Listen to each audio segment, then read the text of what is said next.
Ce tournoi de basketball qui a lieu près de Djouba au Soudan du Sud a été organisé par ce jeune homme. À 25 ans, Wenyen Gabriel, qui est né à Khartoum, est joueur de NBA. Il a fui la guerre civile dans son pays il y a quelques années pour s'installer aux États-Unis. Une vie de réfugié qui n'a pas toujours été facile.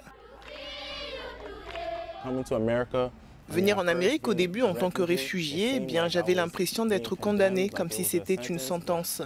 Mais quand je vois qui je suis maintenant, je me rends compte que c'est devenu une bénédiction, avant même que j'arrive en NBA. Je réalise que le simple fait d'avoir l'eau courante, l'électricité, de la nourriture, même le simple fait d'avoir un travail est une bénédiction. Au cours de sa visite organisée par le Haut Commissariat des Nations Unies pour les réfugiés, il a rencontré des personnes déplacées. Nous sommes arrivés dans un camp où les gens n'ont même pas l'occasion de travailler pour nourrir leur famille. Ils dépendent des gens. Ils ne veulent pas être comme ça, ils ne veulent pas vivre de cette façon. Mais beaucoup de choses leur ont été imposées. Et je pense que nous devons faire preuve d'empathie et attirer l'attention sur leur situation. C'est la première fois que l'attaquant des Los Angeles Lakers revient sur sa terre natale depuis qu'il vit aux États-Unis. Lui qui ne connaissait rien de la situation dans les camps de déplacés a été marqué par ce séjour. Visiter les camps de déplacés a été très important pour moi. Je ne comprenais pas exactement à quoi cela ressemblait.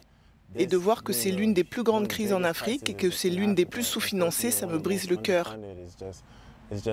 Et je pense qu'attirer l'attention sur cela, c'est important.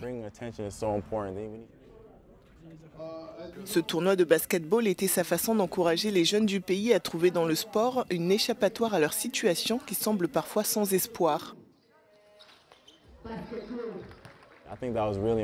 Je pense que c'était vraiment important pour eux, pour qu'ils puissent se sentir inclus et ne pas avoir l'impression d'être exclus dans leur propre pays.